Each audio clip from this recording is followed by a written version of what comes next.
What's going on? It's your boy Mar Wayne. What's going on, y'all? It's Gabe. And welcome to the How Did We Get Here podcast where your thought gets caught. Period. Okay. It is our first episode. I am so excited. Okay. If we had like the clapping background, it'd be like, woo! We'll probably eventually get that. Okay. Eventually. I would love that. Okay. I'm so excited. This is our first episode of like the first season. Mar and I have been friends for, Wow. a long time. Couple okay? decades. I would say like probably three, at this point, like close to 3 decades now. Yeah, you Something know. like that. Niggas can't say that nowadays, okay? Half of y'all hoes, y'all be friends for only 2 days. And then you drop the motherfucker because you realize that they really wasn't your friend. But you know what? We done found something, and we found something good over here. That's neither here nor there. Right. Well, you know. So what we'll do is let's start it off with the recap of how was your week. So Okay, so let's start that off. Okay, so my week was good because, you know, I'm just a regular old person over here, you know, working a 9 to 5 just to stay alive, child, you know, working my customer service job. But honestly, other than that, I've really been preparing for this first episode. You know, Mar and I have been really getting things together, getting our outline together and all of that, so I'm really excited about that. But actually, this past weekend, I just celebrated my best friend's birthday. So I went down to Philly to go celebrate her birthday. We went to Otherworld. Have you heard of Otherworld Philly before? Mm-mm. So Otherworld Philly is whose birthday was it? It was my friend Marty's birthday. I thought it was I didn't want to just assume. Yes, shout out to Marty. Yes, birthday, okay. Marty. Yeah. That's my girl. You know what I'm saying? That's was. my bitch. That's my bitch. You know what I'm saying? That's another person that I had a long relationship with. But anyway, so it was her birthday this past week, and we went to Otherworld Philly. And Otherworld Philly is basically like an interactive museum. So like, you know, I love trippy shit. You know, I'm like, one thing about me, y'all, I do drugs. I love me some. Well, I mean, not to that extent. What you mean? I don't do coke. No, but I'm saying like, no. I'm sorry. I'll let What you mean? No, I'll let you get to your truth. Go ahead. Okay, Continue. so you know. Continue. No, continue. I ain't even mean to cut you off like that. Well, yeah, I do drugs. My fault. Well, all right, but go ahead. You didn't listen, y'all. I do drugs, and you know, I went to an interactive museum. Okay, so basically, it's just like a whole bunch of trippy shit. You know what I'm saying? It's like big ass fucking Furbies, and like, you know, yes, like, you know what I'm saying. You remember Is that the place with the mirror room with the balls? Yep, and yep. Okay. It has like it's like basically like 48 rooms like in fun. one big ass building. It's fun as fuck. Yeah. You know what I'm saying? Very much trippy. If you love to make some content and take some pictures, that's the place to be, okay? You know what I'm saying? So yeah. So I did that. Then that was your first time there? No. I did go there before with a you know, I had a little yeah at the time. You know what I'm saying? So, you know, I had took them to that motherfucking place and shit. You know what I'm saying? I be taking motherfuckers out on dates and shit. Do you now? You know, I be trying to do my thing and shit. We find out. Yeah, you know, I'll tell you a few things. You know, y'all find out a few things in this podcast. But yeah, other than that, you know, it's been pretty smooth. So how about you, Fran? How was your week? My week, well, actually had to wind down from Wifey's birthday. Yes, shout out to Wifey. Wendy's birthday, October 30th. I mean, our birthday is October 30th, but we pretty much celebrate like the whole month. So, listen, Scorpios will do that to you, okay? Yeah, so we love Wifey, okay? So we had to wind down from that. And then, you know, had to work at the end of the week. Actually had a decent week at work, but you know, it is what it is. Other than that, same as you, man. Just we've been, you know, locked in, getting ready for this podcast. You know, that's all I've been talking about. Especially with family members, like, and more than just talking about it, like, you know, because we were, you know, here, like, what was that, like a year ago, or maybe 2 years ago? It was. Remember, what was that? What, to talk about the podcast, or when we were about to do it? The first time with Nia. Yeah. Yeah. So it was like about it was probably about close to maybe like a year and a half. Okay. Yeah. So, but you know, when we had that conversation, like we're gonna do it this time, And the conversations I've been having with, you know, family and friends is like, we've just been much more intentional about, you know, getting into it. Absolutely. And I think that's where the excitement comes from. It's like, all right, so we're really going to do it now. Yeah. And we've been taking it much more seriously. The preparation has just been, you know, complete day and night compared to, you know, back what then it was before. It was just a kind of like a pipe dream almost. And honestly, I definitely feel like that. Personally, that's one of the things that motivated me is the fact that, you know, I'm like, okay, so listen, if we're going to do this, we got to be dead ass about it. And when I presented to you the idea, and then, you know, I was like, listen, let's spin the block. Okay. We going to spin the block real quick on this idea because I like this. Yeah. At the moment, I would definitely say, you know, a year and a half ago, I wasn't really in the right place mentally. You know what I'm saying? Niggas was going through a lot, right. You know? So I didn't think that it would make sense at the time. And I think that God had to really put me through some things and navigate things through my life. Remember that video I sent you? It started off, it was like, God gave me this a year ago, but it wasn't meant for me then. Right. You know what I mean? Yeah. But now that I'm in that season, now it's time for it. Because if I tried it before, you know, I could have failed. And that failure could have led me to never want to try it again. Yep. You know what I mean? But now, even though he gave it to me a year ago, now I'm prepared to move forward and make it happen. So I think that video, when I saw that, that's immediately why I sent it to you. And it made exact, you know, perfect sense for what we're trying to do and what we've already been through. Yep. So, you know, and I honestly feel like that's one of the main reasons why as well, because of the fact, you know, both of us are very much faith driven. Yeah. You know, me being a PK, I'm very much, you know, Jesus.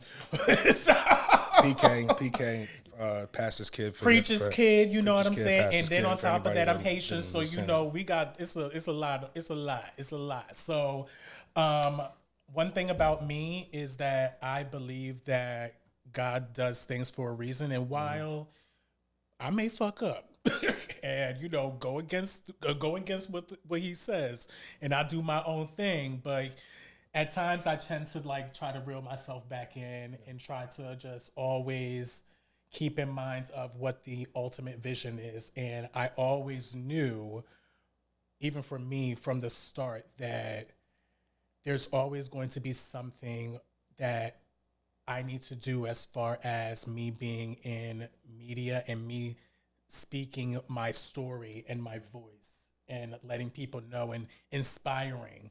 You know, I always feel like that for me, that one of the things that I always say as like a slogan for myself is that I bring light into this dark ass world.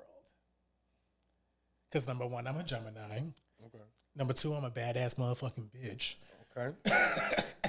And I just feel like that my energy is always just like, you know, I always can have a good time. And I feel like that you could probably attest to that with the stories that we were for sure. So, no doubt about that. So I just, you know, I feel like that's the reason why that God put me in this world, is to always speak my voice and always make people happy. You know what I'm saying? So, yeah. So, you know, speaking of that, you know, let's get into our first segment. So our first segment is the How It Got Started segment.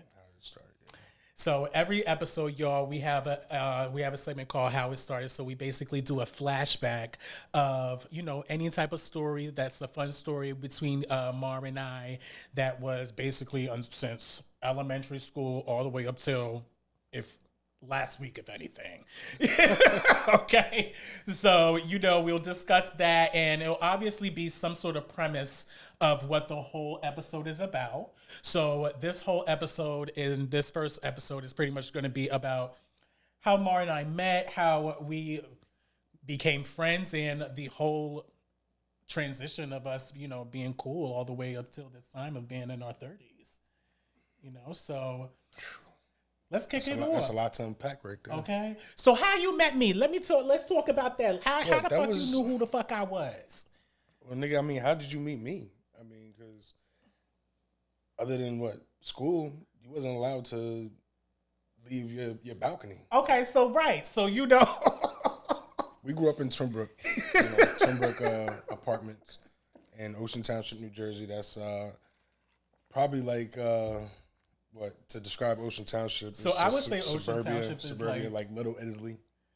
Yeah, very suburban, elite, the Jersey Shore. So let's just say that, okay? Because everybody's Beach gonna town, know almost, very much the Jersey Shore. That's very much what Ocean Township is, suburban. But where Mar and I stayed Twinbrook. in Twinbrook, basically what Ocean Township did was.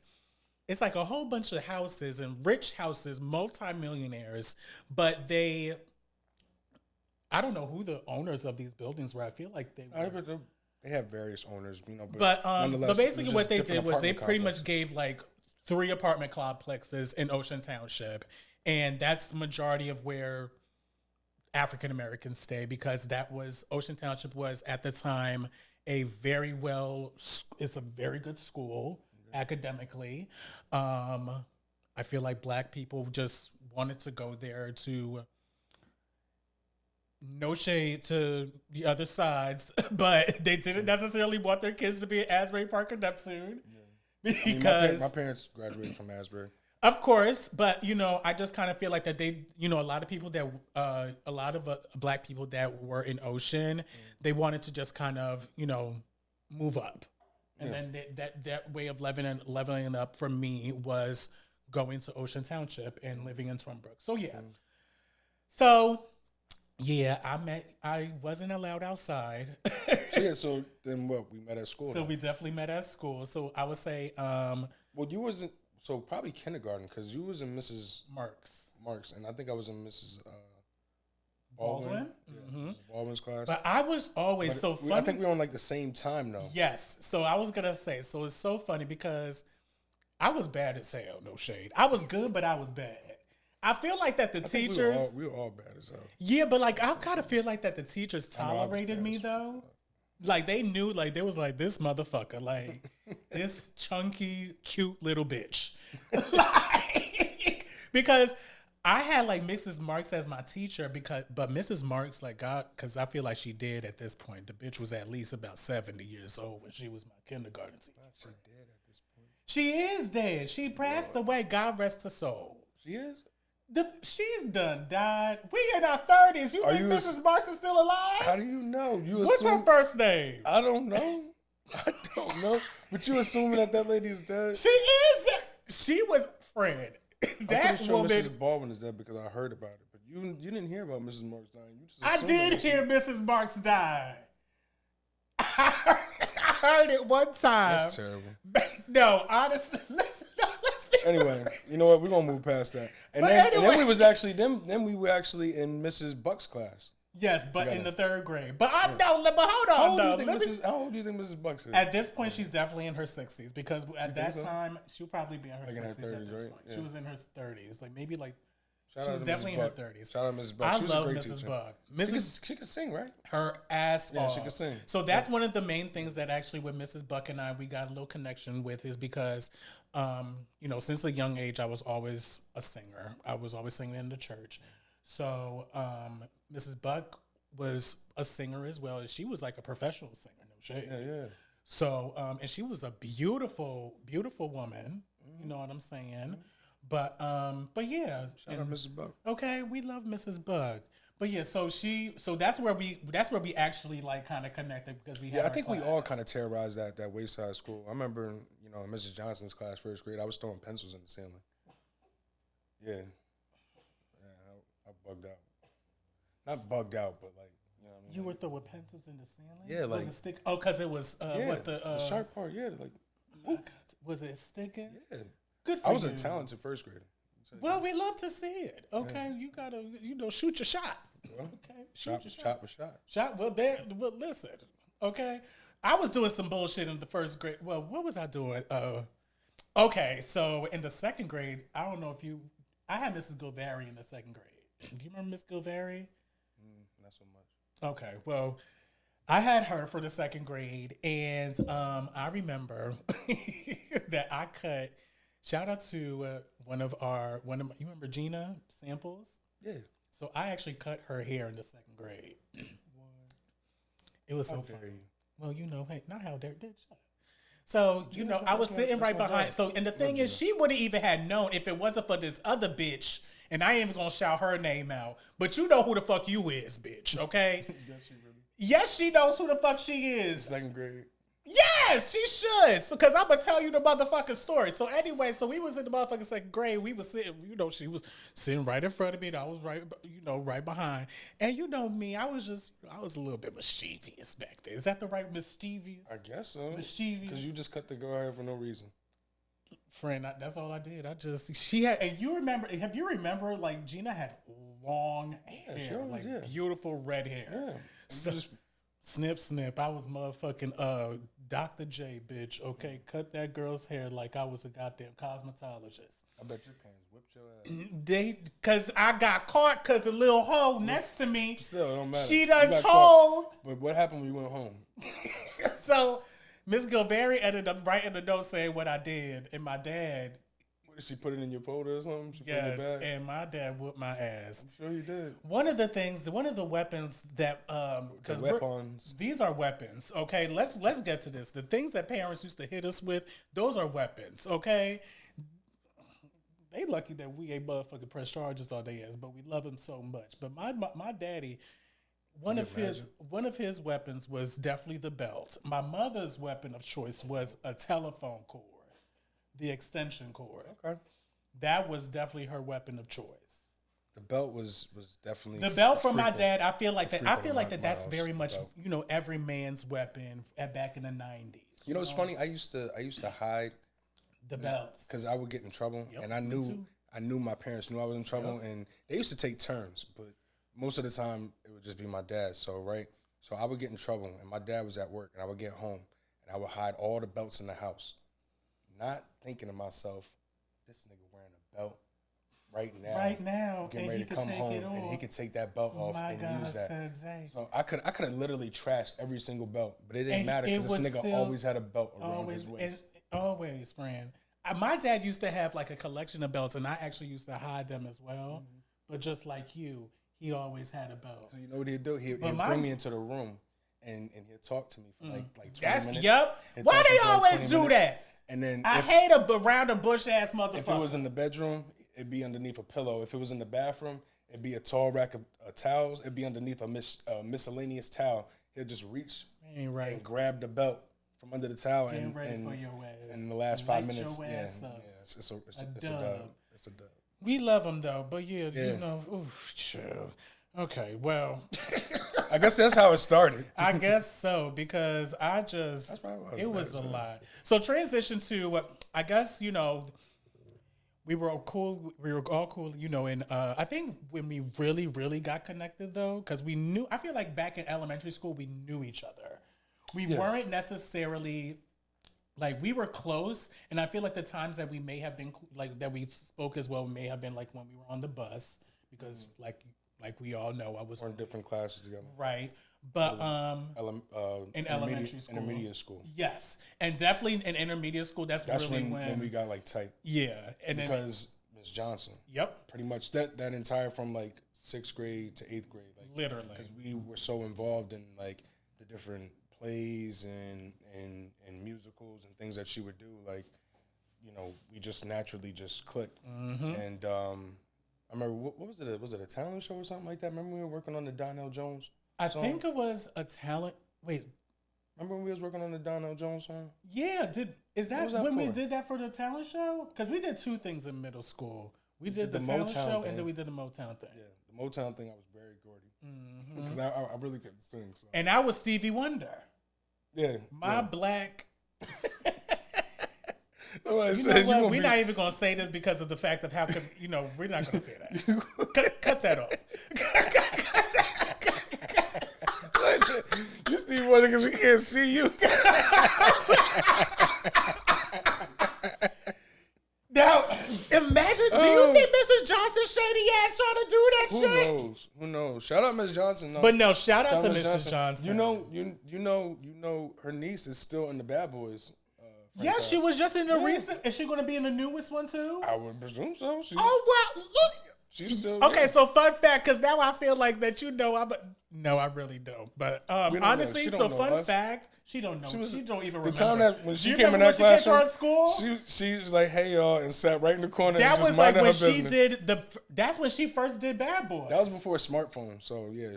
But that was the first. That was the first movie that she did. Bad Boys. I feel like that was when she came to our school.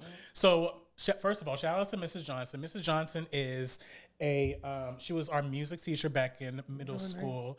Also was the only black woman as a music teacher in our middle school. And I feel like the only black woman as a music teacher alone in the district of Ocean Township. So shout out to her. She was also someone that was an inspiration for me to move forward into music.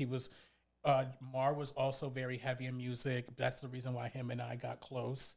I feel like even during that time, that's when you were kind of starting your ELOG stuff with Rob and Mike. And so, and with me, I was doing a lot of theater. I was in the church still, but I kind of really wanted to do theater, but I was doing theater in the church.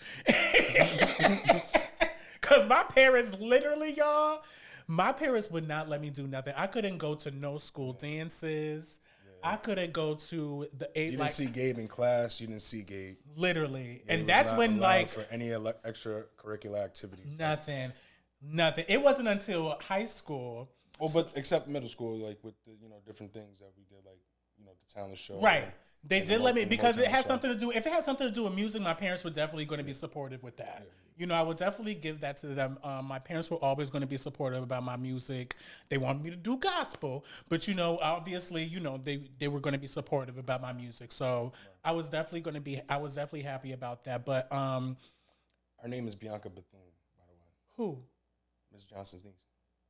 Oh, you looked her up? Well, shout out to Bianca. Yeah. So with Mrs. Johnson, so she has her niece who is the daughter of Martin Lawrence. No, not on the Bad Boys movie. I'm about to say, not in real life. Marcus Burnett. She plays Megan Burnett. Her name is Bianca Bethune. Yes, okay. She done came to our school and all the girls done ran down. Oh my God.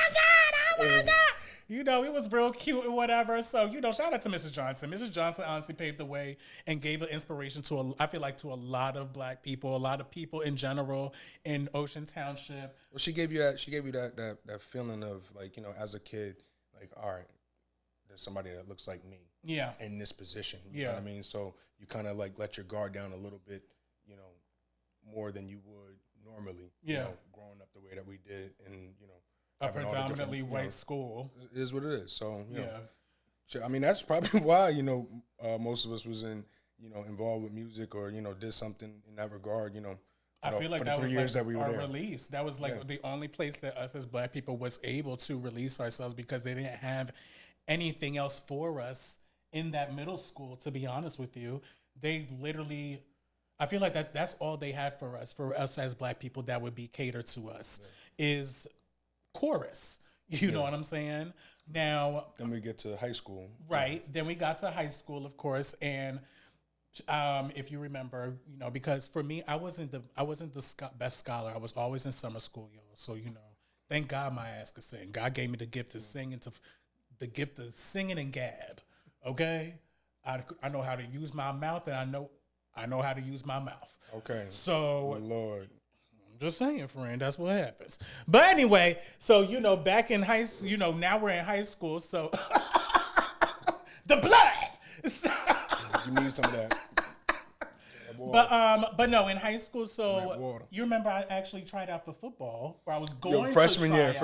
Oh yeah, that was a good time. So, because honestly, I and it's funny because I actually was a little bit of a scholar, but I got to a certain point where I was smart. I got very lazy, and I think that's what upset my parents the most. Like, so there were a couple of years when I went to summer school, and I think it was that year, it was going like eighth grade, going into freshman year. Yep. We were in summer school together, and you were about to try out for freshman football, and pretty much every day when we were going to summer school, I had you we out were there in working that out. fucking gym. Okay, I was doing my big Gabe was one, in there y'all. working out, bro. I was really doing my big like, one. Yeah. Because Jamar was actually always he was always in sports. Like since he was a kid, he was always in like what's it called? Sure. Pee Wee Herman. Stupid. My parents actually originally they put me in the first sport was baseball, T-ball. Okay. My mom was my T-ball coach. Period. Shout out to mama. Yeah. Okay. My mom was my T-ball coach. That was my dad's sport. He loved baseball. Like he could watch it for hours. Me personally, I could never but I love playing it. Like it was definitely fun. But then when I started playing football, like it's just that was your it thing. just kind of lost my interest, and that's what I was into. But yeah. Yeah, football was definitely your thing. Freshman year, we was trying to get you in there, but yeah, that's the reason why it came to the day of the tryouts. Your day before, your Mika mom shut said, that shit. Absolutely not. Mika shut that shit. And you know what's so crazy? I told my mom. I told everybody in my house that I was trying out for football, and I was literally going to after school, like after summer school, I was staying after to work out with Jamar because my mom at that time, like she loved her some Jamar. Yeah. So sure. Jamar, Sure. I'm like, okay, mom, I'm about to be okay. Everything is okay. This is Jamar. That's how she says Jamar. Jamar. So shout out to Mika. Yeah, shout out to Mika. That was my biggest fan back in she was until 06. We gonna talk about when the shift 09. happened. Okay, we gonna talk. It was later during high school when the shift happened, child. But that was like Mika, honestly, she I don't know what happened, but like you know what happened. Her ass saw a bill like from back in the day because my brother also used to go to Ocean Township and he used to play all the sports. So his ass was also apparently, I guess he wasn't that good in playing all the sports because he was breaking a lot of motherfucking bones. And my parents had to pay some motherfucking hospital bills on that ass. So when I said, hey, I want to play football, they said, oh no, your ass ain't. Okay, you gonna stay your ass right at this house. No, you not. And I called Jamar so sad, y'all. I was so fucking sad. Oh, man. And, I was sad, but, I'll see you later. Yeah, Jamar had to move because, honestly, from high school on, like, Jamar was in football. Like, that was... Yeah, that's because, that was around the time, like, I was doing music with Rob and Mike and all that, but even Mike, because Mike was Mike was in football me. too. Like, he started like kind of like he was still very much I think involved in music, but like on his own terms. So like all of us like doing it together how we used to, just kind of like fell apart. You know what I mean? And I just do you feel like that football was the reason why that y'all group fell apart? I wouldn't say that. I would just say for me that was my reason why I didn't move forward with it. Like, I wouldn't say like that was the reason why ELOG or doing music with all those guys fell apart. Because at the end of the day, everyone's their own man. Like so when one person doesn't make right, one monkey don't stop no show. You know what I mean? So, but yeah, that was my reasoning. But shout out to ELOG. Let's talk about that real quick because that was definitely a time. It was a good time. That was definitely. We actually bought a beat and everything. What was the name of that song? VIP. The girls stay fresh with the button up. That was our beat and everything. Yeah. Listen, okay, let me tell y'all. I was a fan, y'all. Okay, they had a nice little group. It was called ELOG, and it was like about 10 niggas. No. Listen, it was about 50 motherfucking niggas, all from motherfucking Ocean Township. It was about 100 motherfucking niggas, y'all. Okay, they was all because actually Ocean Township didn't even really have 100 niggas at the time. Let's really exactly. Get to it. But really, it was really about like what 6. It was like honestly, let's really get to over time, right? Because y'all was over here transitioning like it was motherfucking making the band, like it was like the Temptations or New Edition. Listen, they was changing motherfucking members like it was fucking making the band. But at the time, they had a song called VIP, and back then, it was The internet days. So what was it? LimeWire. This was MySpace. This is going back to like middle school, like 6th, 7th, 8th grade. That was my shit. They had a nice little beat. It was like it was giving me he's so contagious.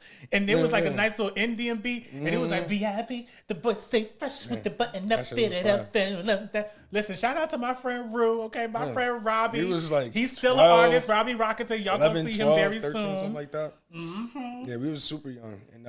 And yeah, wow, that was back when, you know, Mike's mom, before she had passed. Yeah, God rest her soul. Yeah, she actually was one of the people that helped us buy that beat for that song. That's what's up. Yeah, she would take us back and forth to shows and everything. Yeah, Miss Cheryl was. Yeah, shout out to Miss Cheryl. God rest her soul. Yeah, absolutely. But so high school was definitely a time. So let's transition to, you know, as we continued on, you was doing your football thing. At this time, I was involved in a lot of African American club. I was very much African American club. I was very much, I feel like during that time for me, well, you know, for you, you was definitely, you know. I was in African American club, but, you know. You was doing when necessary, you know. Exactly. Well, The reason why Jamar was in the African American club is because it was an elective and he needed to pass the fucking class. No. So he probably needed it for college. There was times. Let me tell you something. There was times where in high school we had performed Was you part of high school when we performed the Temptation? You know, in high school we always the African American club, and in February we always had. Me and Mike did a Run DMC thing. Yep. Yeah, bro. I was in the involved. team. Don't get. I don't know why they didn't think. Bro, I'm sure the girls. Don't get me twisted. I was involved in the African American club now. You was doing your thing. You was definitely very much doing your thing. But I had other responsibilities. Good for you. Okay, thank you. We love to see it. Yeah, well. You know, my responsibilities was the African American club because I love me Miss Minot. You know what I'm saying? Shout out to Miss Minot. You know what I'm saying? We love you. And plus I was doing a lot of plays too. I don't know if you remember, you know, transition to even high school to senior year. I was in Cats. So, you know, my big ass was old dude around me. You ain't know I was in Cats, bitch? I wasn't watching plays, bro. I'm not gonna keep it. I'm not gonna sit here like I was watching somebody's plays. I was not watching plays in high school. I was practicing. I was playing football. And if I wasn't doing there were people in. First of all, there was niggas in football. Okay, but if I wasn't in the football team that was in my in Cats. Man, if I wasn't doing that, I probably was either smoking. You know what's crazy? Because your goofy ass show. Because I was smoking too. I was drinking. But you know what's crazy? I was minding my business. No, but you know what's crazy? You ain't shit. Because during that time, because we gonna talk about this too. Because now. Yeah, let's transition all the way to senior year because honestly, let's talk about it. Because during this time, that's when I first wanted to smoke. You know what I'm saying? Around junior year, going into senior year, I felt like during that time. I think it was just like senior year. Was it just no? I think it was just like senior year. You sure? Yeah. That wasn't a long span of time. No. Yeah, that was like. I feel like it was end of junior year. That was like senior year. Okay, so senior year then. Oh yes, it was senior year. Because you still wasn't out here. It was like in November. Like you were still kind of on a lockdown. Like. Yeah, I do remember. Okay, yes, it was senior year. Okay, so because I remember I was like, I need to change, y'all. I'm like, all my life was literally church homeschool. Yeah. Literally church homeschool. I knew that Jamar, you know, he dabbled into some weeds. Some weeds. And I remember this vividly. I was literally in my mom's job because she works as a nurse, and I was, you know, she used to take me to her job, and I was literally over there, and I'm like, I really want to do something different with my life, and I was like, I want to try smoking weed, and I literally called my church friend. I called one of my church girlfriends, and I was like, girl, I'm so sick of this regular life. I'm about to call my friend Jamar and I'm about to smoke me some weed. And she was like, I don't think you should do it, Gabe. And I'm like, girl, fuck you. I'm going to do it. Should have listened to your friend. I should have listened to my friend, y'all. No shade. But I'm still smoking down. But anyway, hey. If I didn't introduce you to... Hey, someone would have. Someone would have. Someone would have. But anyway, fast forward. I remember having a conversation with you. I was at your locker. I was like, I want to try smoking weed. And I was like, yeah, okay. No, but you were against it at first. Yeah, that's what I'm saying. I was like, yeah, okay. You were against it, and then I was like, no, I'm dead ass. Like, I really want to do it. Like, and then I just kept like, all right, Gabe, yeah. I was like, yeah, sure. I just kept kind of like just like, kind of like just playing you along, like egging you along, and then eventually this motherfucker just walked up to me with like $60 in his hand. Was like, I want to smoke weed. Listen, I was dead ass. At that point, all right, well. And mind you, okay, so now that you see the money, so your ass go smoke some weed, because your ass done see the money, and now I'm going to pay for the weed. Now your ass we in high school. You ain't shit. First off, I am not working because again, my main focus is football. My parents did not make me work when I played football. Like, so I wasn't worried about nothing else. So as far as money goes, it's not like I got some allowance or some shit. The fuck? So you knew that you was gonna be getting weed from these white folks, and you just didn't want to join. Have me, hop onto the motherfucking blunt because you knew that you really wasn't paying for the shit. I think that was a much complex explanation for what that was. Let's break it down. That's what I'm hearing. Let's make it a lot more simple. Because you said I done brought the goddamn money. I done brought the money, and you said, okay, well, let's smoke. Yeah, simple. You pay for the weed that we smoke. Right. So what I'm saying is the reason why all the time before when I said that shit, you paid it. You were like, this nigga ain't bout shit because he ain't paying for it. And he ain't gonna be fucking up my motherfucking plug with me getting smoking from. No, it had nothing to do with that. Because when you think about it, when we first started smoking, it was just us. It would be like probably like me, you, and Kurt, and eventually. No, my first time smoking was with the whole motherfucking football team. Oh yeah. Yes. Well, I can't remember back that far. That nigga, my God, today. So yes, it was the first time, and I did not get high because it was about 10 niggas. It was about people. And there you go. So it was one blunt with about 10 people. So thank God. Eventually we probably. Then the second time, the second time it was just me, you, and Ricky. And then I remember I used to not want to give your ass the blunt because after you smoked the blunt became unsmokable. Yeah. When you first started smoking, you used to fuck the blunt up every time. Yeah. What did I do to it? I don't know. That's a great question, Gabe. What did you do to it? Because the shit would become unsmokable every time. It got to the point where we would smoke the shit and wait till it got to a certain size and then give it to you because y'all ain't shit. Yeah, well, you wasn't gonna fuck up everybody else's. Y'all ain't fucking shit. Y'all ain't shit. But that's like 2 decades ago, so that's neither here nor there. That's 2 decades ago. That's neither here nor there. But no, I remember that. Yeah. Oh my God. But I remember when you first started drinking. Oh my goodness, be gracious. That was something. You got drunk at Rob's house. Oh and he walked you down the street. God. Okay, so this is You had to sleep in that car. I used to drink, y'all. So my first time drinking, it was like, what was it, 4th of July? So that was 4th of July at Rob's house. I remember that. All of my friends, we used to, in Twinbrook, we all used to they used to just go to each other's houses and just chill and party. Right. That's what we used to do and whatever. So I was doing that super young. Yeah, so I wasn't in that. I was about to say you missed out on I wasn't in that party until senior year. I'm telling you, when we was young, middle school, me and Kurt and Jimmy and all them, the older kids, seniors and shit like that, they was they was getting down. Yeah. And we was young as hell, just happened to be around, not knowing shit, not knowing no better. But we still around, we still involved. So I think that played a huge part into, just how we grew up and mature and the things that we thought were okay. And cool. Because I'll say this now as a dad, bro, the way that we acted and the things that we did at that age, where we at high school with it, my daughter, I wouldn't even want to imagine her. I'm right.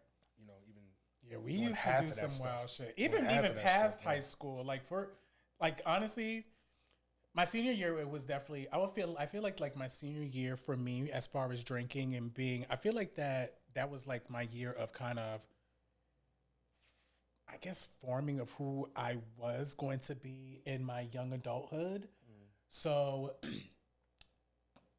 nigga used to turn the fuck up. So, you know, we all did though. You know, you and I, we always, you know, we used to drink. Yeah. And one of the main things that we used to do was drink and smoke, and we used to party. So, you know, I feel like that even all the way through adulthood, you know, of going through like into college and all of that, that was probably one of the main factors of our relationship, was the partying and the drinking. And I think that was just a different part of it. Yeah. Because you got to think like the foundation of our friendship and, you know, is, I would say, probably music. Yes, definitely. Right? When you think about it, definitely. Like, you even think about just as far back as the first class we were in together with Mrs. Buck. Mm-hmm. You talk about her being a professional singer. I remember her using music in different ways that, you know, she taught. And, and you think about just the attraction to that. Like, my son loves music. You know, he's 2.5. And anything that has music, if like they did this special with Sing, it's Thriller. Right. You know, he's obsessed with that now. He's obsessed with just anything Thriller. Like Michael Jackson's Thriller video comes on. He's gonna start. He'd be dancing and everything. Like it. So. But that's also because we both were raised in like kind of like musical backgrounds too. You know what I'm saying? In the church. You know, both of my parents are pastors. They were both in. My dad was in a group back in the day. So was my mom. That's low-key how they met. Low-key, did you know my dad was going to be a priest, friend? No, I didn't. Yeah, we can talk about that later. My mom, you know, she was a floozy. Like, no, I'm kidding. you better stop coming from Macon, bro.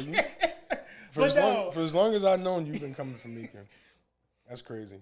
Mika brought up. We're gonna talk about that in another episode, but you know, it's a lot of trauma with her. But you know, so where we at right now? So I mean, I feel like we covered high school. Yes. So right? let's talk about how you were in after high school. We graduated. Let's transition into young adulthood. Yeah. Let's tap in briefly into. You know, what happened with Michael a little bit, but because that was a very pivotal moment because we were we were seniors or we were like going, we were already out of high school. Yeah, we were out of high school. So that was 2009. So, well, as far as life events go, you know, I can't sit I just feel like, because just briefly, because we're going to tap into it a little bit more, like when we get into the parenthood episode. But of course, this was a pivotal moment between us as well. Well, even before that, you know, because you know, just us working on mental health and all the things that we keep inside and fight ourselves with. You know, this is a huge part of it. So after we graduated high school, right. Mm-hmm. You know, that's when I had gotten into, trouble for the first time, 18 years old, and boom, catch a third-degree robbery charge. And that pretty much derailed anything football-wise after high school. Which was some bullshit. Let's really get into that. But it is that's neither here nor there. Right? And that happened. We graduated in 2009. That happened literally like a month or so after we graduated high school. And that when that happened, definitely showed some true faces. Like we were able to definitely see people's real intentions and how they really felt. Who's rocking with you? Neither here nor there. Just going into what you were just about to bring up with my dad. For a long time, bro, I actually blamed myself for part of the reason why my dad had passed away the way that he did. Like I felt like he was disappointed and kind of almost had like a broken heart too. You know what I mean? Even though, but at the end of the day, I know he was sick, and that was something that he was dealing with himself, right? Right. But yeah, for a long time though, I took part of that blame as well because it was like, damn, I disappointed him so much that, and I took this thing out. You know what I mean? Like I felt that bad about the decisions I made and getting in trouble and kind of like I said, derailing. The vision, the path, all the sacrifices that my parents made. Like that football shit is not cheap. You know, they sent me to like different camps and stuff like that, and not even just that, but if you think about just the equipment and what that costs, you know what I mean, from being, you know, from Pop Warner days to, you know, actual high school, like, so, you know, my parents definitely sacrificed a lot, and yeah, I felt like I disappointed them so much that I just took them out, and that messed with me for a long time, but you know, like I said, we're talking about mental health, and that's going to be a big part of, you know, what we discuss here on this, you know, in this space. Yeah. You know, I was able to, you know, realize that, you know, that wasn't my fault. Right. Because that's what I was going to say. You know, and you just got to just move beyond that. You got to remember that God works in mysterious ways, and God does things for a reason. And I remember during that time, for me, I think I was on my way to Florida. That's when I was on my way to Florida to go to college. And all of that happened. And I remember the situation with you and that whole bullshit. And I definitely thought it was bullshit. But I definitely feel as if that during that time, you know, God was showing us something, and God was showing you something that is going to be, you know, it's going to be a different path for you. And I know that it was definitely hard, but where you are now, you know, is definitely, everything happened for a reason. And we all know that Michael is literally right next to us. So, you know, that man, all the stories that I've had with Michael, what he used to call me? Burberry? Blueberry or something. Blueberry. First of all, like, he did not care for you too much. I was going to say, so every time, because all the times that I used to go to Jamar's house, I wasn't supposed to be there. Because, number one, my parents, I actually lived in a different town, but I still went to Ocean. Yeah. So we lived, let's be clear, we lived up the hill in Neptune because there was a difference. Mm-hmm. So we did live in we lived in Neptune and whatever. So I still lived in Ocean, but so the times that I went to Jamar's house, I wasn't supposed to be there. But when I used to go there, Michael was always like, what, nigga, like, why the fuck is this nigga here? Like, yeah. I know he's going to be causing some trouble. I know these niggas about to be doing some bullshit. Yeah. What the fuck is this nigga doing? He was not a fan of He was not a fan. And a lot of that was, because of the times when your parents came to the crib. Yes. Looking for you. And because I kind of feel like my dad never appreciated that. And that's funny because I get that from him. Because before when we were younger, because I was always going into, when I used to live in Twinbrook, I was going to the crib and everything was cool. You know what I'm saying? Like when we was in middle school, all of that, it was until that my parent, when I moved, and then my dad, I remember my parents were very, like, they tried to, like, I don't know what the fuck they, like, you know, them niggas try to run up on motherfuckers. They used to stake outside my crib. They used to stake outside the house, waiting to see when the fuck I was coming outside. My dad one time, you remember, like, we had finished smoking at your crib. And I forgot where we was about to, I think we was about to go to Kurt's house. Literally, I turn around and my dad is literally across the street waiting for me because I had stayed the night at Jamar's. And my dad is literally across the street. I'm like, I gotta go, y'all. And my dad's not saying shit in the car until I get to the crib. I'm getting my ass told the fuck. Because by that time, I'm not getting my ass beat. I'm like a senior in high school. Right. So it was terrible. But no, I tell you, my dad, he used to be pissed when Gabe would come over because it was that one time when your parents came there looking for you. My dad did not apprippreciate nobody coming. I feel like both house of your parents. I feel like ever since then they just were never really too much of. They were like, Gabe is. And I think that was when your people started like with the Jamar's a bad influence. Yes. And that's one thing you're not going to do. You're not going to do that with somebody's child. You're not going to go into Michael Jefferson's house and talk about Jamar child. Or Ashley. That's a fact. That's a dub. And once you do that, then good luck. And you know what it is for me? Like, one thing that I always used to explain because honestly and this is something that, like, what really kind of, because my parents kind of, like, till this day kind of do this. They feel like that I was heavily influenced by my friends into making the decisions that I made, as far as drinking, as far as smoking, as far as partying and all of that. But little do they know, I made all of these decisions by myself. Right. And I was pretty much the main person that wanted to party and wanted to do these things, while y'all were probably the ones that were telling me, Gabe, you might need to slow down. Right. Plenty of times. You know what I'm saying? Plenty of times. So that's why I just, that's kind of why it always annoyed me in those moments where they were blaming your parents, or not blaming your parents, but blaming you, or anybody, and then anybody outside of me, and saying that, it's because of them that you're not doing. And I'm like, no, nigga, like I wanted to do this before myself. Yeah. So shout out to your parents, and I love them dearly. I still love them. I try to show Mama Joy so much love all the time that I see. I know that she still got that little heart bulb. Every time I see. No, I don't. I gotta feel like she's no, I don't think so. Okay. My mom, she's for the most part a pretty forgiving person. Shout out to the Cancers, because she's just like my mom. My mom's a Cancer, so especially I definitely can see that. If you have good intentions, but. And I feel like if you're somebody that's wrong, my mom, and you let's say you never apologize or whatever, what may have you, she's gonna hold that forever. She'll definitely hold that forever. But if you eventually apologize, she'll probably let it go. So she's my mom. Shout out my mom. She's a forgiving person. Shout out to Mama Joyce. We love her. Okay.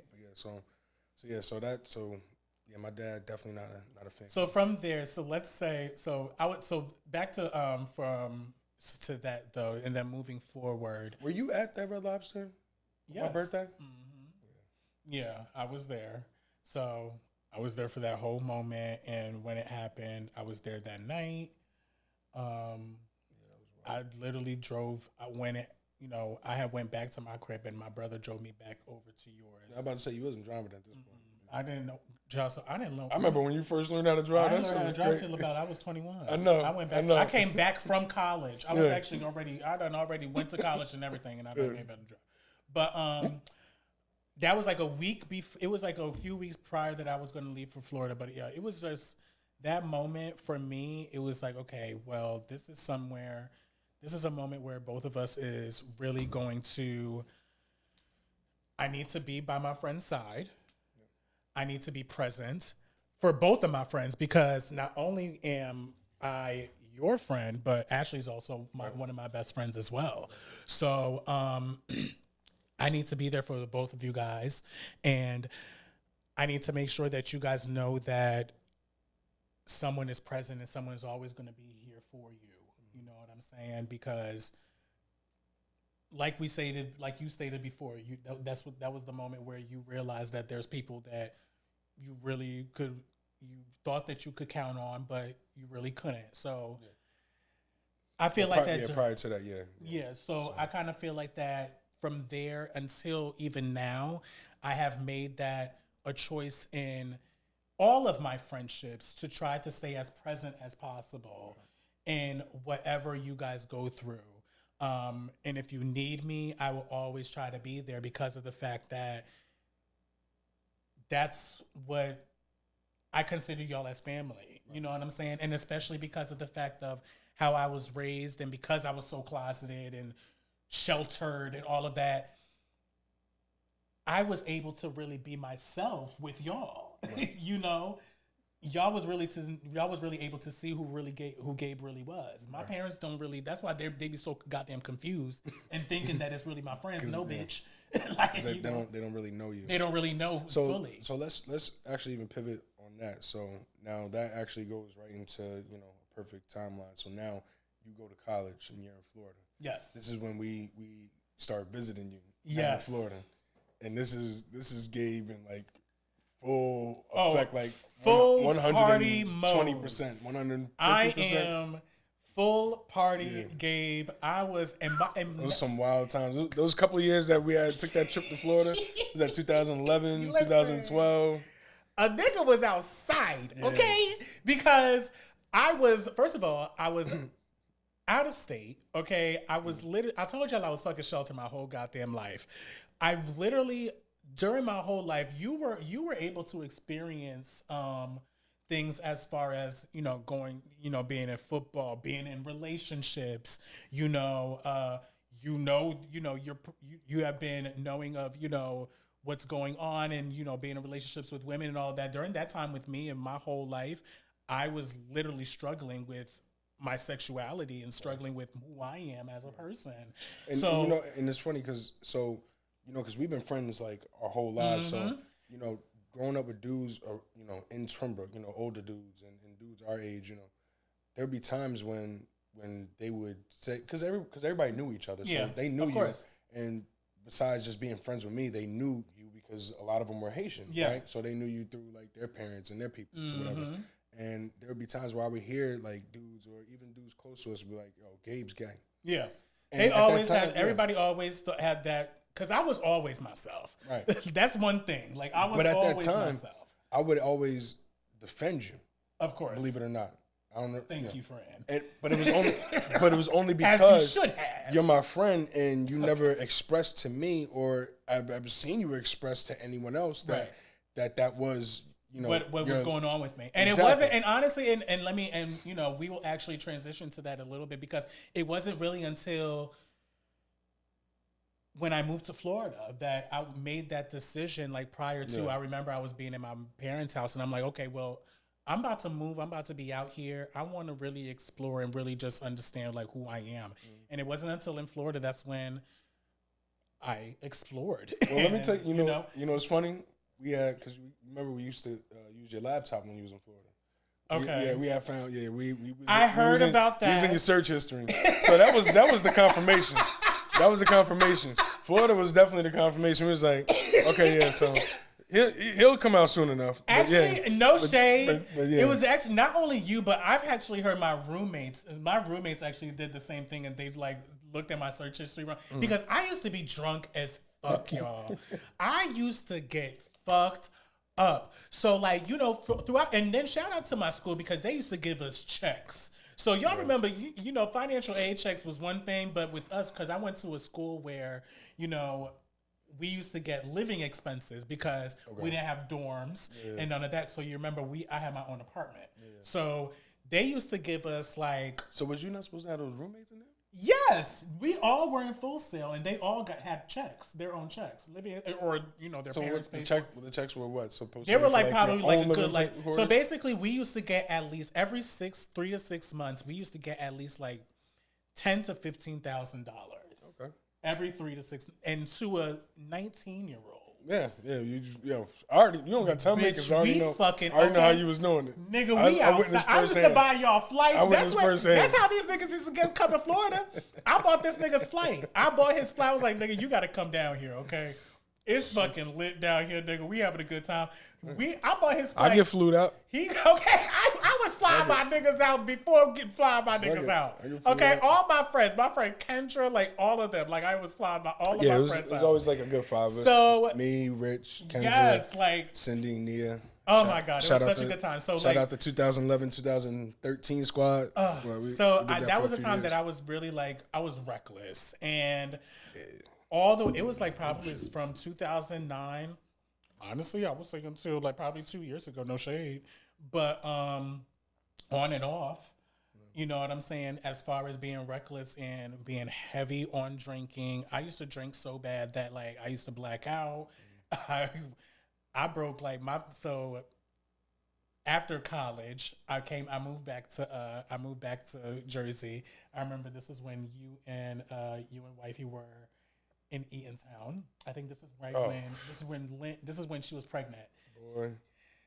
First of all, yeah, she was. I remember niggas got so drunk, I broke his toilet.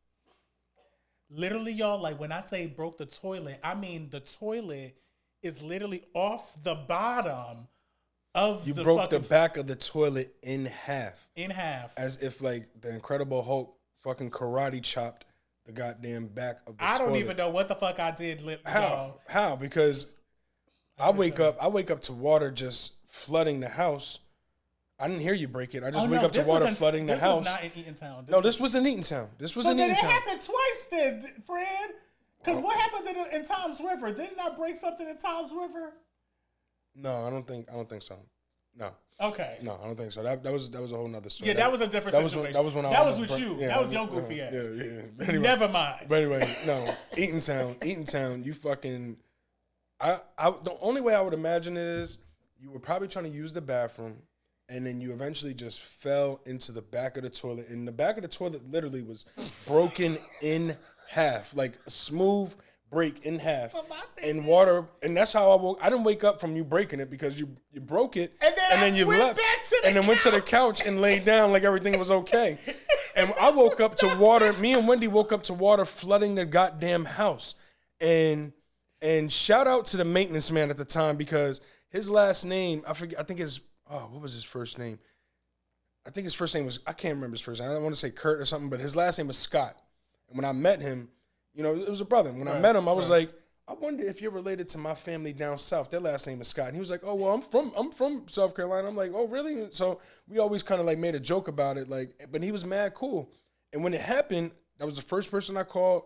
He came right through, shut off the water, and just so happened to have a spare toilet just lying around. No fucking expense to us. Really Thank story? God. Yeah, that is really the story. Thank God, no expense to us. But yeah, you came through and broke the fucking toilet. This whole time? Yeah, I should have charged you. I should have wrote you an invoice. I should have wrote you an invoice and just collected that money over time.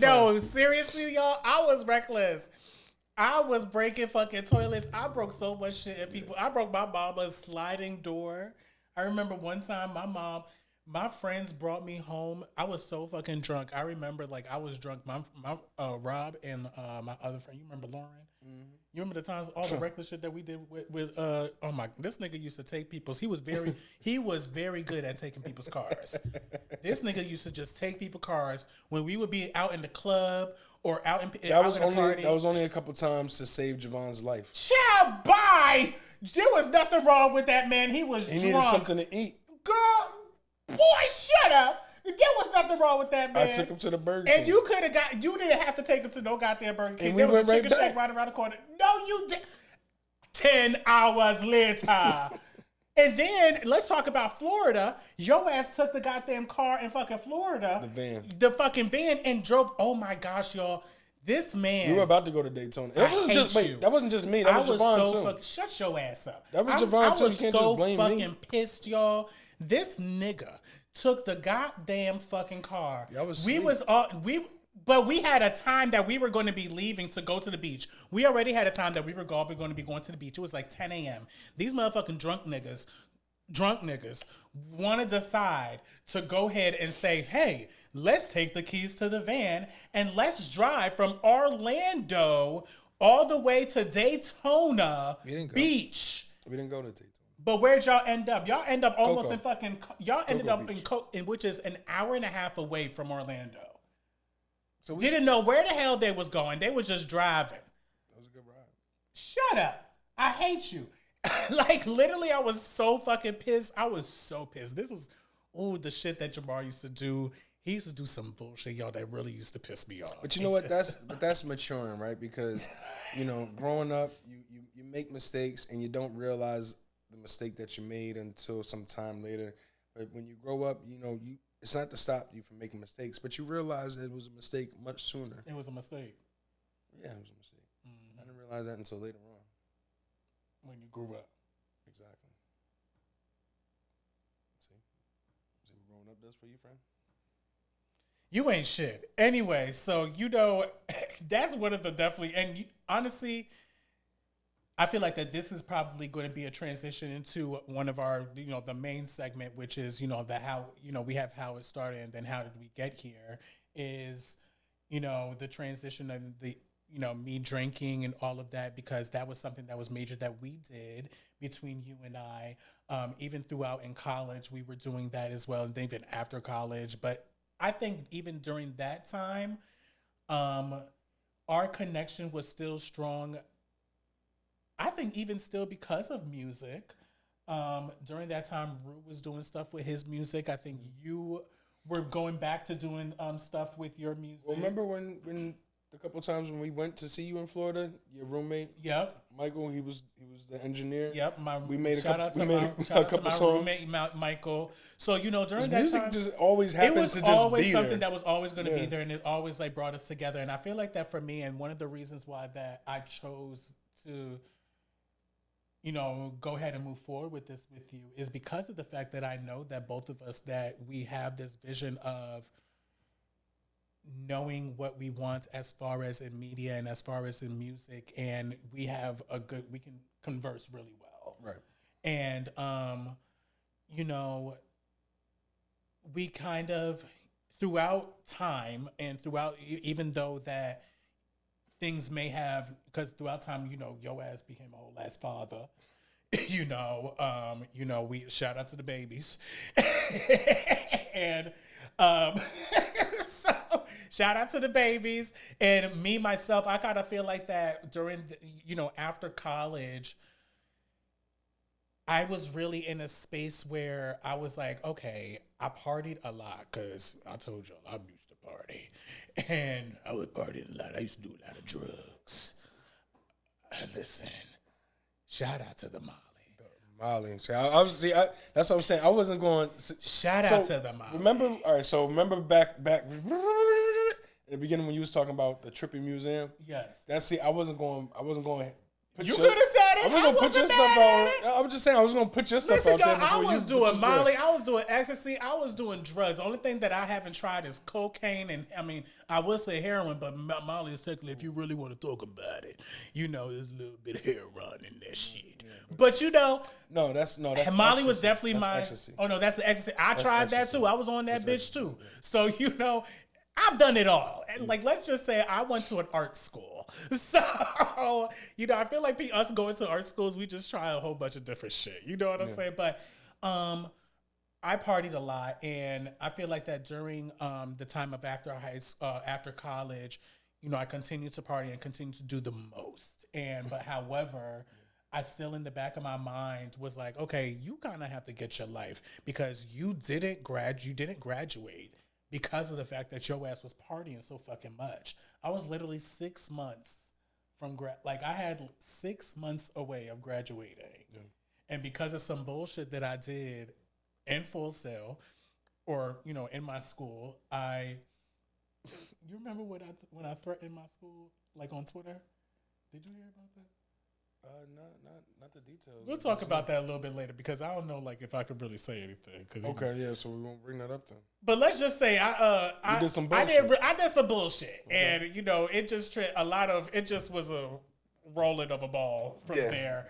Domino effect. Yeah. Domino effect, yes, and along with me partying, I just couldn't finish. I couldn't finish school. Yeah, they got my ass, and they said, "Nigga, you can't come back. And if you want to come back, we want $30,000." And Mika, actually, I do remember. You remember that? I don't remember you threatening your school, but I remember you going because it wasn't really a threat. So let me tell you, I'm gonna just say the story a little bit. So basically, what happened was, I told you about my financial aid checks. Okay, they used to come a little bit tardy. And my bills was getting paid, and I needed, I was running low on some cash. So, Twitter was that was when Twitter was really, popping. Right. Not saying that X isn't popping right now, but X has a whole different mindset. Okay, but Twitter back then, that's when it was really popping. That's when everybody you express your whole feelings, and I was someone that was expressing my whole feelings on other people's Twitter. So basically, long story short, I went on Twitter and I said, if my financial aid advisor doesn't answer my phone call, because she wasn't answering my phone calls during the time, the lady was not answering me. Right. I said, if my financial aid advisor does not answer my phone calls, I'm blowing this shit the fuck up. What's wrong with you? Not even 2 seconds later. Full sales, fucking Twitter. Oh shit! They say, "Hey, Gabe, how you doing? What's going on?" So, is everything all right here? Hold on. Wait, did you tag them in your thing? I didn't. I just had, but back then, even now, if you even put a name of a business it automatically alerts like the business or something. So that's what I'm saying. Like the algorithm. What did you put? Did you put if my full sale financial aid? So you put their name in there. Yes, I did. I put Bro, their name. I'm surprised you ain't go to jail. I did not go to. I almost was about. Listen, let me tell you, friend. I pulled up on their ass. I went to the financial aid office right the next day. I remember it was me and my roommates. We done pulled up over there, right? Bitch, I done went over there because I want to talk to I want to talk to the advisor because I spoke to the people on Twitter and I thought everything was resolved. They said, everything's going to be resolved. We're going to handle this. We're going to call you tomorrow. So I done went over there. Bitch, let me tell you, they had security come over and escort me out of that goddamn financial aid office. I was not allowed to go into the financial aid office for the remainder of my time until they told me that they wanted $30,000 for me to continue on to full sale. And I said, okay, well, I don't have it, and thank you so much for your services. But no, honestly, back to that, like, that was some bullshit. On your part. I mean, honestly, with the whole, look at me. Look at me now. Oh no. So, but back then, I was like, are you saying they did bullshit or you did bullshit? We both did some bullshit. It was both of us. What was their bullshit? Their bullshit is they should have ran my money on time. At the time, they gave us dates of when we were getting our checks, friend. They gave us dates, and it was delayed. I had plans for that money. And then I was a party nigga. I was out here partying and shit. You know what? No, let me tell you something. Gabe, bro, you are funny as hell when it comes to money. At least back then you were. Back then it was. Remember Panera Bread? So so let's just say this. I have a thing of. I think that I receive blessings the way that I receive blessings. Okay. Yeah. That's the way that I receive my blessing. You know what I'm saying? Uh-huh. In Panera Bread, I used to work at Panera Bread, and they had the customers thought it was a tip jar. It was a tip jar. Okay. That's what they thought, friend. That's what they thought. Okay. On the jar, it did say that it is it's not for the employees. It was for something else. However, the customers, they literally, I remember times that the customer was like, oh, let me give you a tip. And I couldn't wait long enough for me to say that because, let me rewind back, because we weren't allowed to receive tips, by hand. Mm-hmm. So, and then me knowing that I can't do that, I was, and them thinking that this is a tip jar, I just let them go to the tip jar. Long story short, Gabe used to steal money from Panera stealing. To fund our drug habit in high school. Yes. And a little after high school. A little bit, yes. So, sticking to that part of the segment... I used to do how did we get here? Thank God for Jesus, because honestly, I used to do a lot of bullshit for drugs and alcohol. I used to do some reckless shit. I know me personally. I know the drinking, because I didn't really see my dad cope with things otherwise. So I could definitely say I learned that from my pops, unfortunately. So I didn't really know how else to, cope and deal with things. But, we've had conversations in preparing to do this. Yeah. And that, recently I've been actually on the path of trying to, be sober. Yeah. Because there's been years where drinking has definitely gotten the better of me. Listen. But I do praise God and I'm thankful that I'm still here and I have another chance and another day and another opportunity to be better and to grow. And because we've been through some shit. Listen, we could have been. Honestly, there have been times when both him and I have been together where we could have been not here. You know what I'm saying? No. Well, look, I had 2 DUIs. Right. The first one completely blacked. Obviously both of them blacked out, but the first one was on the Parkway. Flipped my car completely over. Yeah. Like, I didn't really come to until I was being dragged out of the car upside down. You know what I mean? Like, that shit was crazy.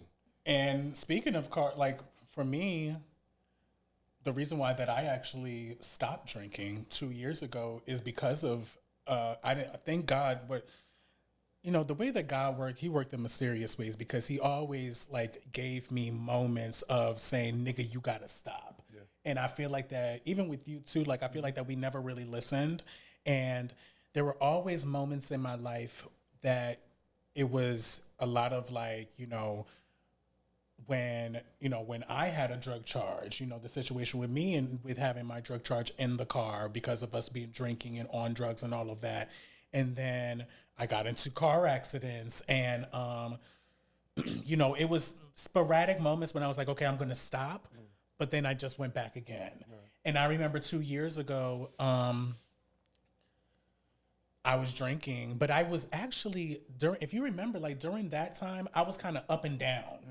You know, because I was like, I wanted to stop, but like, you would convince yourself that it was okay. That it was okay at certain occasions and certain times. Yes, I'm telling you, that voice that you just said, like where like certain moments where it's like you hear God saying like, "Nigga, it's time to stop." Yeah.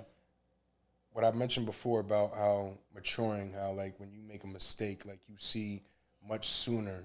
As the more you mature, you see much sooner the mistake that you're making versus being, you know, more young-minded where it might take you a little bit longer to realize that that's a mistake. I think in the same way that you're maturing, that voice that you hear where God might tell you, like, nigga, it's time for you to stop, that voice gets a little bit louder. It gets louder. The more you mature. Yeah, you know that's what I mean? So true. It gets a little bit louder and it's more, you know, pertinent, like you really hear it. Yeah. You know, and I think once you accept it fully, then you're able to get to a place where, you know, you can be at peace with, you know, some of those demons that you're dealing with. And that's what happened with me. Like, it was just pretty much, I got into 2 car accidents in a matter of 5 minutes. 2 car accidents. You talking about that time in New York? Yes. And you ran over that man on the bike? No, friend. That was another time. That was another drunk.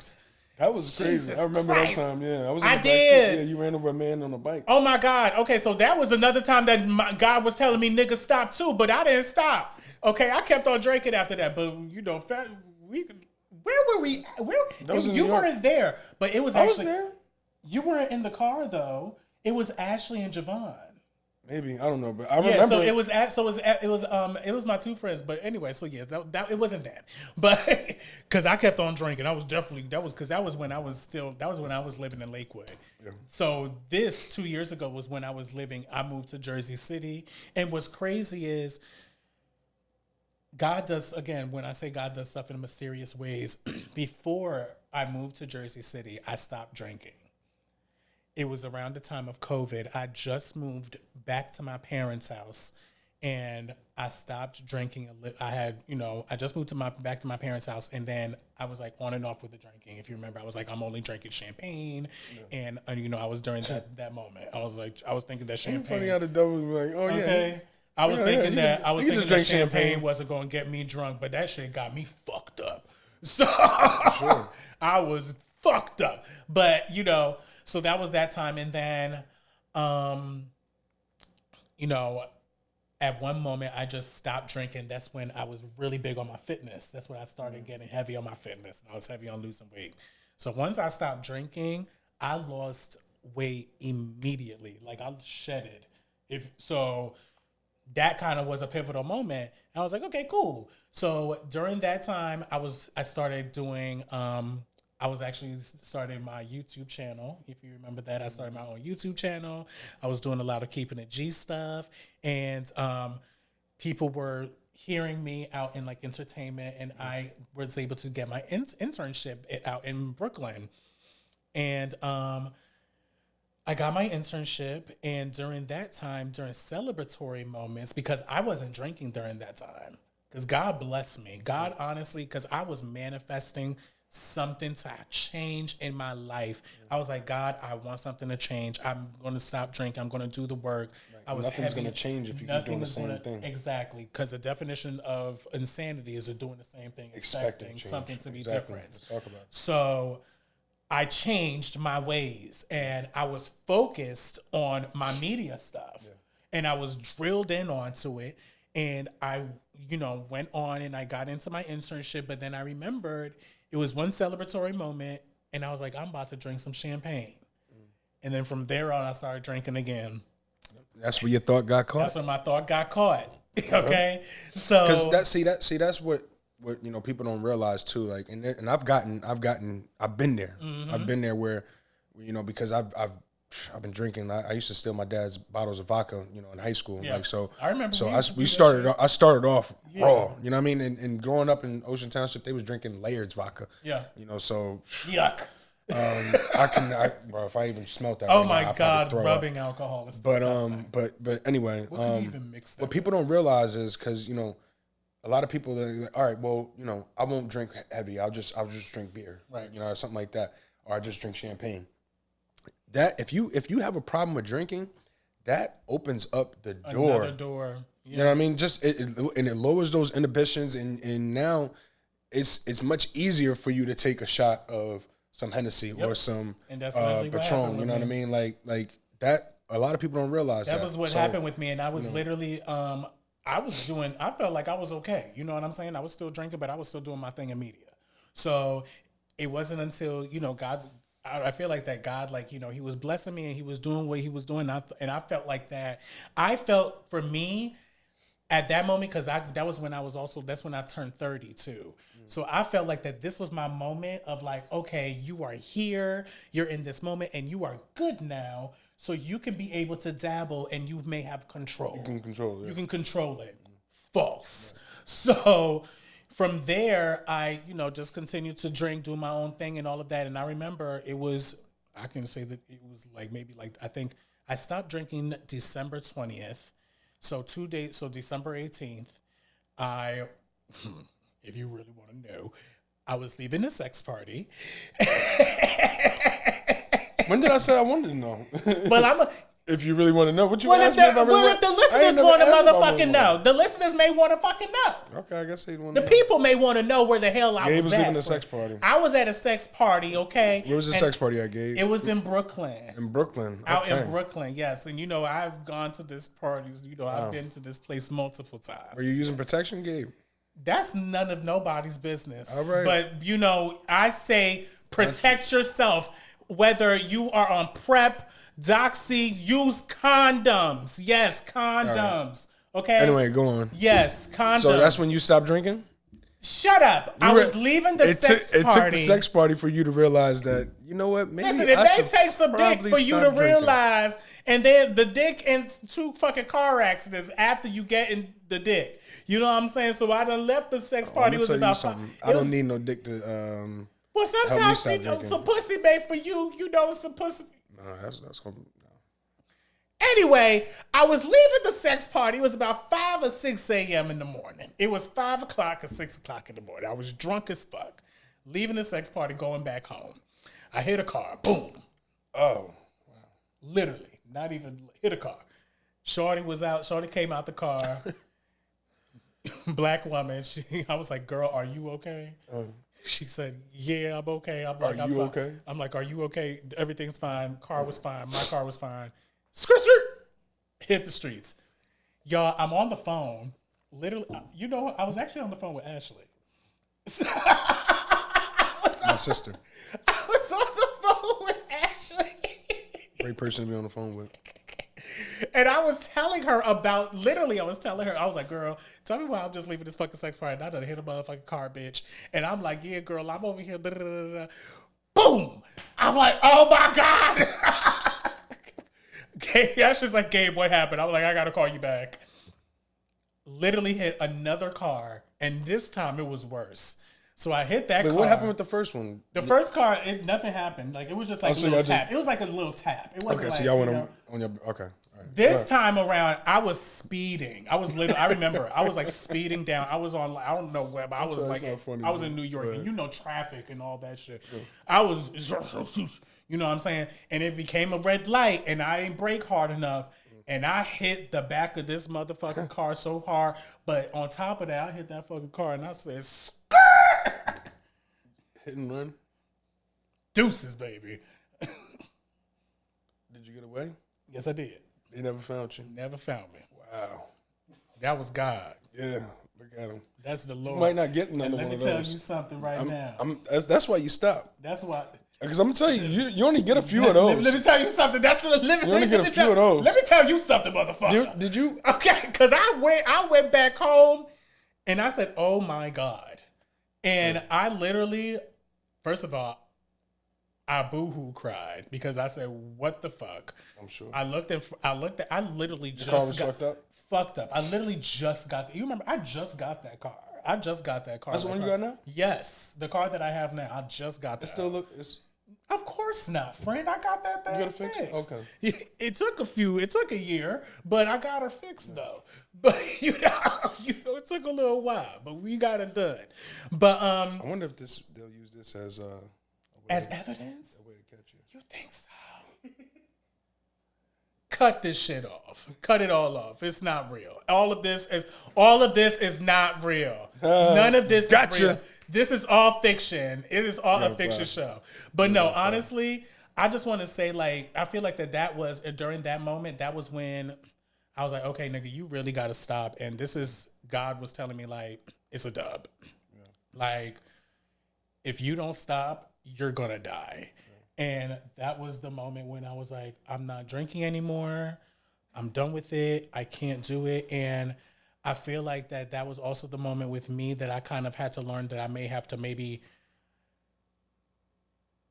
have my boundaries, because I know that, I know sometimes, like, when we used to hang out, we always used to drink, even until, like, recently, you know what I'm saying? So I was like, I can't always hang around with Jamar or with Mar all the time, or I can't always, like, go to parties, or I can't always, so I just always had to separate and kind of make the boundaries with it. And I appreciate, and that's the one, as we kind of close out, I feel like that's one of the great things about our friendship and our relationship, is that you understood that. Yeah. Without me even having to explain it. Right. Because we've never had a conversation like this until now. And I feel like that you always, because you've known my journey, you just understood that. Yeah. I mean, and not for nothing too, like, because let's be realistic. I mean, I wanted to stop drinking for a long time. Yeah. And I'm not going to put a number on how long I've not been drinking, because at the end of the day, I don't want to, put that expectation on myself, because I learned a long time ago, you can set yourself up to fail like that. And it's still kind of new for me. So, when we get there and I feel like I want to share, I will. But I think for me, that has me in that mode of wanting to make that change in my life and wanting to stop drinking. Funny or not, you talking about all these moments in your life, or that moment in your life where you could have easily lost your life, or you could have, lost your freedom. Yeah. Yeah. Those life-changing moments. Yeah. I've had a couple of those life-changing moments. Like I said, I had a couple of DUIs. I've lost my freedom for a short amount of time, because of, at the end of the day, the root of it all, drinking. You know what I mean? And like I was saying before, like, unfortunately, I took that from my dad, and even some of the other male figures that were in my life growing up. One of my exes, funny enough, we're in Jersey City. One of the memories I have of Jersey City is being here at St. Peter's, and because of drinking, I'm sitting here trying to find some weed to go with the drinking, and I ended up getting the attention of the St. Peter's security, and now I got to ride back to to Monmouth County, but that's neither here nor there. But what I'm saying is, going through all those life-changing moments where I could have easily lost my life or lost my freedom, and everything because of drinking. It didn't take those moments for me to realize, like, I need to stop drinking. What made me realize, like, I need to stop drinking was I got my little ones looking at me. Yeah. You know, and that's important. And I took that way to cope with things from my dad, and I don't want my younger ones to take that same coping mechanism and growing up with that. That generational, yeah. Trying to break that generational curses and generational change, you know what I mean? So, yeah. So, and that's what's going to happen. And honestly, I feel like that, you know, with this podcast and with this, it's going to help us with conversations like this, because these are some of the things that we're going to discuss. You know what I'm saying, y'all? We're going to discuss a lot of mental health. We're going to discuss things that we've gone through. You know what I'm saying? It's not going to be all about, you know, relationships, and because I know that we got a lot of relationship podcasts. You know, as we close out, I just really want to say that I'm excited about everything that we have going forward. Sure. You know, a lot of good stuff coming up. I definitely think that this is going to be something that is going to help both of us, as far as mentally, I think spiritually, and I think that this is going to be a good thing, and God has something planned for this whole thing. You know what I'm saying? I'm excited. I don't use that word too often, but I'll say, I'm excited about what we got going on. I'm excited too, friend. I definitely think this is gonna be good for us and for our community, and just you know for the culture. Absolutely, because you know not a lot of people see some shit like this. You know what I'm saying? We're gonna add something to it. So you know people are gonna see this, and they're gonna be like, all right, you know, we're gonna inspire. I want to inspire. That's absolutely. That's what we're here for. Show a light to this dark ass world, y'all. Okay, so y'all already know. Okay? How do we get here? Podcast. How do we get here? When your thought got caught, don't let your thought get caught. Okay, because you know if it get caught, it might be in a motherfucking web or something. You know it's gonna be like Charlotte. Okay, all right, y'all. Charlotte, so that's where you go with it. You know, Charlotte's Web. Spider-Man. You know you do love you some. I was about to say Maxwell. What's it? Marvel.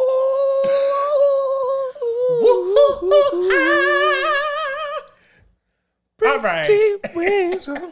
All right, y'all. So that is it. We're going to see y'all in the next fucking episode. Y'all make sure that y'all listen in. And I'm excited for what's about to come. Yeah. We say like and subscribe. Yeah, so you know, like, subscribe, comment. We really want y'all to really be supportive and like, subscribe, comment. How do we get here podcast? And you know, how do we get here podcast? Set your notifications on for every time that our episodes are going to be coming on.